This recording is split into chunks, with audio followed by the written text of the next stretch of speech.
mwezi wa kwanza katika miezi ya dini ya Kiislamu. Kwa hiyo tuliona katika kanda iliyopita juu ya wale watu ambao wanajihusisha na kusherehekea siku hii kusherehekea mwaka huu wa Kiislamu, kwamba ni katika miongoni mwa mambo mabaya kabisa yanayofanywa katika huu mwezi wa Muharram, kusherehekea mwaka mpya. Na tuliona kama ni jambo ambalo ma thabata, halikuthibiti kwa Mtume sallallahu alaihi wasallam wala kwa masahaba wenyewe. Na leo insha Allah taala tutagusia mambo kadhaa katika mwezi wa Muharram. Kwanza tuangalie sababu au chimbuko la kupatikana mwaka au tarehe ya Kiislamu. Tutafute tuweze kujifunza, tuangalie sababu ambazo zilizopelekea kuanzishwa mwaka huu wa Kiislamu. Tufahamu ya kwamba wakati Mtume sallallahu alayhi wa alihi wasallam ametumwa, hakukuwa na mwaka wa Kiislamu. Wakati Mtume sallallahu alayhi wasallam ametumwa kuja kulingania na kufikisha ujumbe wa Allah tabaraka wa taala, hakukuwa na mwaka wa Kiislamu. Waarabu walikuwa wakitumia miaka kwa kuangalia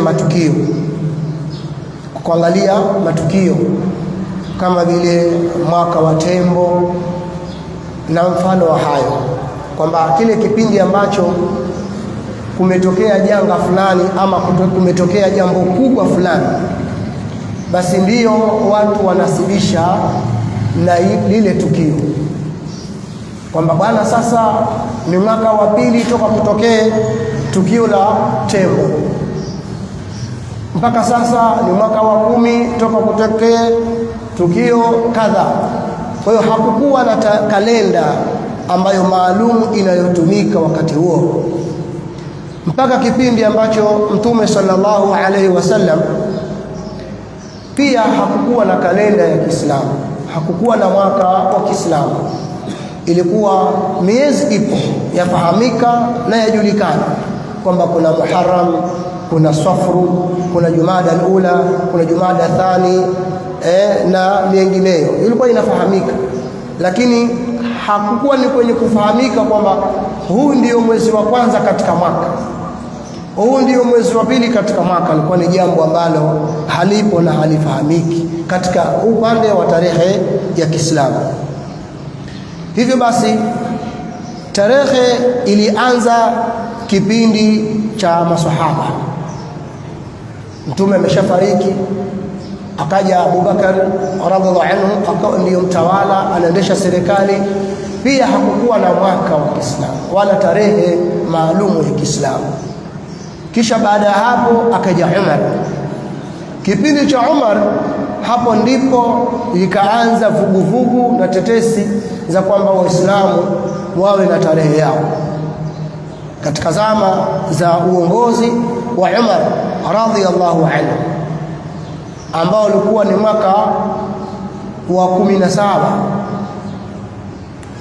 Hijri, yani toka Mtume sallallahu alaihi wasallam ahame kutoka Maka kwenda Madina. Tumesema kwamba Waarabu walikuwa wao tarehe zao na miaka yao wanainasibisha na matukio. Sasa ni mwaka wa pili toka Mtume ahame, sasa ni mwaka wa 5 toka Mtume ahame kutoka Maka kwenda Madina. Ilikuwa hivyo, na sababu iliyopelekea mpaka sasa kwamba jamani, inabidi tuwe na tarehe yetu maalum na mwaka wetu maalum katika mambo yetu.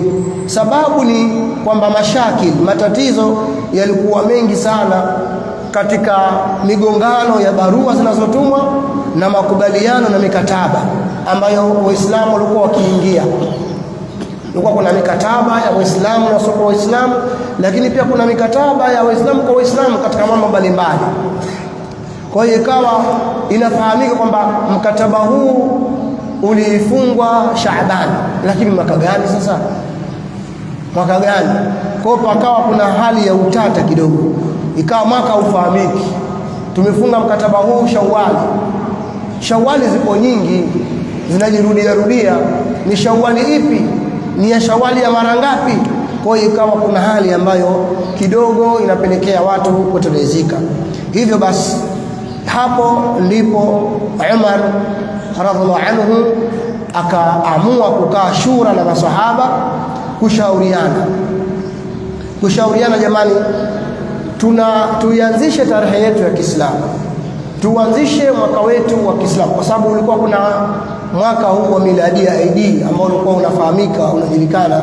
Sasa tukae tuanzishe tarehe yetu ya Kiislamu na mwaka wetu wa Kiislamu. Kwa hiyo masahaba wakakusanyika, ijtama'u litashawur, wakakusanyika pale kwa ajili ya kushauriana. Wapo miongoni mwao ambao waliotoa rai, wakasema bwana, sisi bwana, kalenda yetu ya Kiislamu basi ianze siku alozaliwa Mtume sallallahu alaihi wasallam. Tuanze siku ambayo kazaliwa Mtume. Miongoni mwa hao walitoa rai hiyo, wakasema bwana, tukisema tuiweke wakati alozaliwa Mtume, watu kila siku wanazaliwa, kila siku watu wanazaliwa.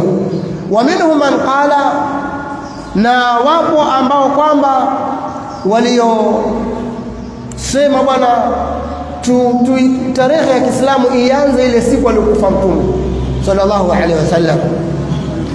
Uthman na Ali wao katoa rai tofauti sio kwa hiyo, lakini wale waliotoa rai kwamba tuanze mwaka wa Kiislamu, kalenda ya Kiislamu tuianze kifo cha Mtume, wakasema sasa hiyo tumeiweka siku ya huzuni, itakuwa kila mwaka itakuwa ukifika hapo watu watakuwa tunawajadidi huzuni na nini.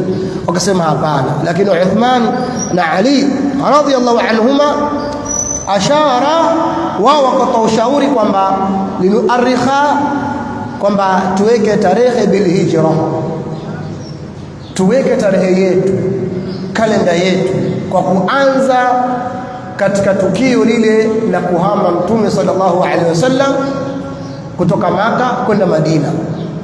Lianna alhijrata min Makkah ila almadinati hiya bidayatu dawlati alislam, kwa sababu kuhama kwa Mtume sallallahu alaihi wasallam kwenda Madina ndio mwanzoni kabisa mwa nguvu na serikali ya Kiislamu imeanzia hapa. Kwa hiyo wakashauriana, wakasema inabidi basi tarehe ya Kiislamu, kalenda ya Kiislamu ianzie kipindi hicho, kipindi ambacho Uislamu ndio umeanzia kupata nguvu zaidi. Lakini hijri haikuwa kipindi ambacho Mtume anahama, yani hii Muharram, mwezi wa Muharram sio kama ndio mwaka ambayo Mtume alihama kutoka Maka akaenda Madina. Ilikuwa ni Rabiul Awwal, kitu kama hicho, Rabiul Awwal. Mwezi wa Rabiul Awwal, ikisikosea, ndio mwezi ambao Mtume sallallahu alaihi wasallam aliohama kutoka Maka kwenda Madina, ndio kipindi hicho. Kwa hiyo wakashauriana, sasa je, kalenda ianze mwezi gani, mwaka uanze mwezi gani? Kwa sababu miezi inafahamika ile, kuna Shaaban, kuna Ramadhan, kuna Shawwal, kuna Dhulqa'da, Dhulhijja, Muharram, Safru, Jumada al-Ula, Jumada al-Thani, Rabiul Awwal, Rabiul Thani, kwenda mbele mpaka Ramadhan. Sasa tuweke mwezi gani ili uwe ndio mwaka wa kwanza wa Kiislamu? Sawa, mwaka wa Kiislamu uwe na hijri, mwaka aliohama Mtume kwenda Madina, na Mtume alihamia hiyo Rabiul Awwal. Wakakubaliana kwamba iwe ni mwezi wa Muharram. Mwezi wa Muharram ndio uwe ndio mwezi wa kwanza katika mzunguko wa kalenda ya Kiislamu. Iwe ndio mwezi wa kwanza katika mzunguko wa kalenda ya Kiislamu. Hapo ndipo mwaka wa Kiislamu ulivyozaliwa na ulivyoanzishwa. Kwa hiyo kila ikija Muharram inakuwa ni mwaka wa kwanza, mwaka mpya umeingia. Yatakwenda ile miezi, itakwenda Muharram, Safar, itakwenda mpaka itakwenda Shaabani, Ramadhani, Shawwali, Dhulqa'da, Dhulhijja, mwisho mwezi wa 12. Ukija Muharram mwezi wa kwanza. Wakapangilia hivyo maswahaba radhiyallahu anhu. Na kalenda hii ya Kiislamu iko tofauti sana kalenda hii isiyokuwa ya Kiislamu. Kalenda hii ya Kiislamu ni ya kamari, kwa sababu hii inaangaliwa mwezi,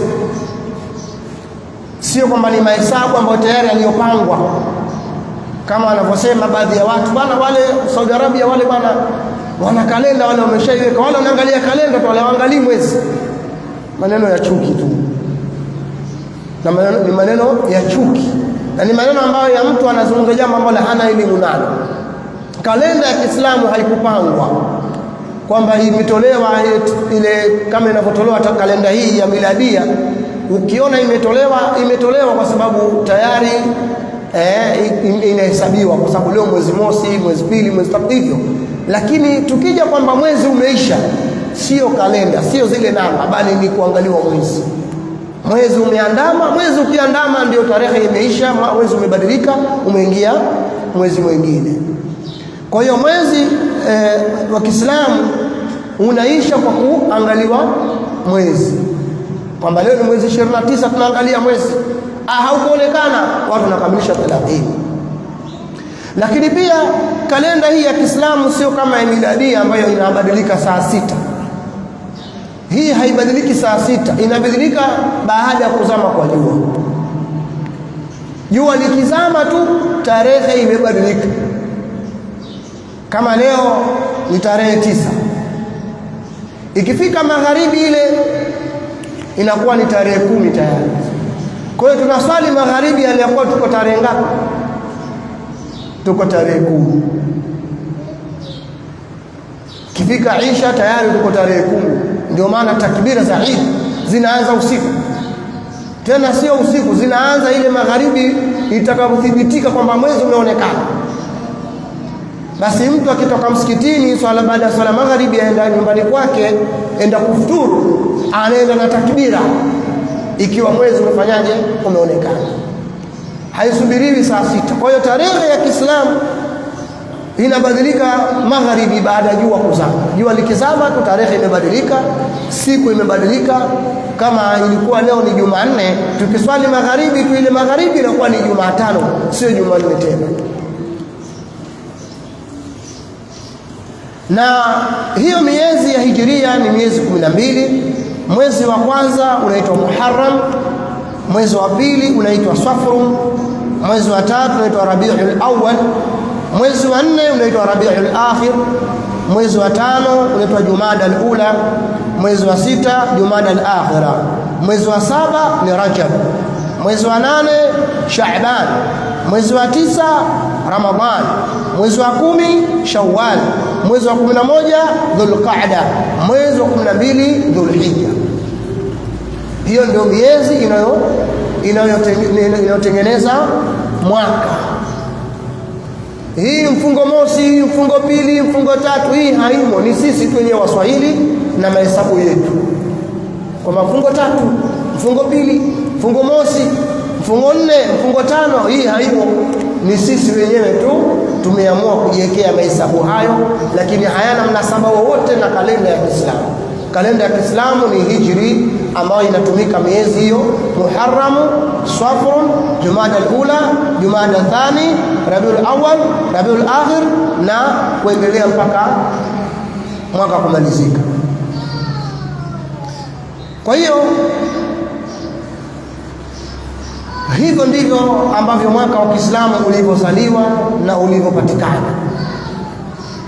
Sasa hao wenyewe ambao wameanzisha huu mwaka, ambayo sio jambo la bid'a au la uzushi, la, bali ni kufanyia kazi aya yake Allah tabaraka wa taala, litaalamu adada as-sinina wal hisab. Asije akajitokeza mtu akwambia kwanza wakati wa mtume hakukuwa na mwaka. Tuambia wewe bado hujaelewa. Mwaka ulikuwepo na miezi pia ilikuwepo. ni kiasi cha kupangilia kuweka mambo sawa. Kama ambavyo mtu atakwambia bwana, wakati wa mtume ilikuwa Qur'ani haina nukta, haisome hiyo ambayo ilikuwa haina nukta. Soma ile Qur'ani ambayo ilikuwa haina nukta, be haina nukta chini, nuni haina nukta juu, jimu haina nukta. Hii some tuisikie. Atasoma ile nukta. Kwa ilikuwa hazikuwekwa tu, lakini zilikuwepo. Kwa ni mipangilio tu inawekwa. Kwa hiyo Allah anasema litaalamu adada as-sinina wal hisab. Allah ametuwekea usiku na mchana, jua na mwezi, ili tuweze kujua adada as-sinina wal hisab, idadi ya miezi na hesabu mbalimbali. Na mwenyewe Mtume sallallahu alaihi wasallam ameeleza hivyo kwamba mwaka unazunguka katika mzunguko wake, ina zamana qad istadara hayatihi yawma khalaqa Allahu samawati wal ardi as-sana 12 shahra. Allah sema Mtume sallallahu alaihi wasallam, hakika zama zinazunguka katika mzunguko wake toka siku ambayo Allah kaumba mbingu na ardhi kwa mwaka mmoja miezi 12. Kisha akasema mina arba'atu hurum, miongoni mwa hiyo kuna miezi 4 mitukufu. Kwa ni vitu ambavyo vipo, isipokuwa ni kuvipangilia na kuviweka sawa vile katika mlolongo maalum. Kama vile kuambiwa arkanu salat, nguzo za swala. Wakati wa Mtume sallallahu alaihi wasallam, Mtume akufundisha arkanu salat, maulama katika kuangalia yale mambo ambayo kwenye swala lazima yawepo, yasipokuwepo swala inaharibika, wakaita hizo nguzo. Na yale mambo ambayo yakikosekana katika swala iharibika, bwana, hii itakuwa ni sunna. Kwa hiyo wao wakaamua kuchambua kuweka sawa, ili kuweka mambo sawa na watu waweze kuelewa zaidi. Kwa hiyo sio bid'a wala sio uzushi kwamba kuanzishwa mwaka huu kwa sababu huu uzushi. Ni wasema bid'a, mbona kina Umar walianzisha mwaka huyo? Takuwa anatafuta uhalali wa uovu wake wa bid'a yake anayoifanya. Maana ndio unavyokuwa watu wa bid'a huwa anatafuta uhalali wa bid'a zao kwa kulinganisha vitu, kama vile Mayahudi walivyosema innamal bay'u mithlu riba. Mbona biashara ni kama riba bwana? Mbona mtuambia riba haifai wakati riba ni kama biashara? Allah akawaambia halallahu al-bay'a wa harrama riba. Kwa hiyo watu wanapenda kufananisha vitu ili iwe ngoma draw. Kwa hiyo hivyo ndivyo ambavyo mwaka wa Kiislamu ulivyozaliwa. Na je mambo haya kusherehekea mwaka yatoka wapi? Haya yametoka kwa Wakristo na Mayahudi, ndio wenye kawaida hiyo. Waislamu nao wakaona wanashindwa, na wao wakaamua waanzishe huo utaratibu. Tumesema ni jambo ambalo halifai, halipo katika dini yetu. Hao wenyewe waliokaa wakapangilia haya wamepitwa na miaka mingi. Hakuna mwaka ambao walisema jamani tusherehekeeni leo tumeingia mwaka mwingine toka tuanzishe mwaka huu. Hakuna. Haya ni uzushi na hayatakiwi yasapotiwe wala watu wayaunge mkono, wala si kwa hoja wanaosema kwamba unajua tunataka mwaka wetu ujulikane ufahamike. Mwaka haujulikani wala ufahamiki kwa kusherehekewa. Angalia maswahaba wameupangilia huu mwaka, hakuna hata mwaka mmoja aliosherekea. Lakini je, tarehe ile mwaka huu haukufahamika kwao? Ulifahamika na ulijulikana vizuri sana. Kila anozaliwa mwaka ni huo, kwenye mikataba mwaka ni huo, kwenye makubaliano mwaka ni huo, kwa sababu waliuingiza hii tarehe, hii kalenda waliingiza ndani ya maisha yao, ndio ikafahamika. Kwa hiyo mwataka hii kalenda ya Kiislamu ifahamike, ijulikane, iingizwe ndani ya maisha yetu, mikataba yetu, mishahara, sijui makubaliano, kila kitu iandikwe kwa tarehe hii, alafu uone kama itajulikana. Kusherehekea ni uzushi, si chochote katika dini, bali ni kuongezea mizigo katika dini, kuwavurugia watu na dini yao. Kwa hiyo ni jambo ambalo tunatakiwa tujiepushe na tujiweke nalo mbali. Kwa hiyo katika miongoni mwa mambo yanayopatikana kipindi hichi ni haya mambo ya kusherehekea mwaka mpya, tumelizungumza. Na katika miongoni mwa hayo tutakuja kuangalia ni namna gani Mashia wanavyotumia huu mwezi wa Muharram kueneza maovu yao na mabaya yao na chuki zao dhidi ya Uislamu na Waislamu na masahaba wa Mtume sallallahu alaihi wasallam. Allah tuwafikishe katika yale ambayo yanamridhisha, na Allah atuepushe na yale ambayo kwamba yanamchukiza. Wala hawla wala quwwata illa billah. Allah atupe ikhlasi na nia njema katika mambo, tufanye kwa ajili ya Allah, kutaka radhi za Allah. Hili ni jambo kubwa na muhimu sana, kwani nitajia taufiki yake Allah subhanahu wa ta'ala. Wala hawla wala quwwata illa billah. Wassalamu alaykum wa rahmatullahi wa barakatuh.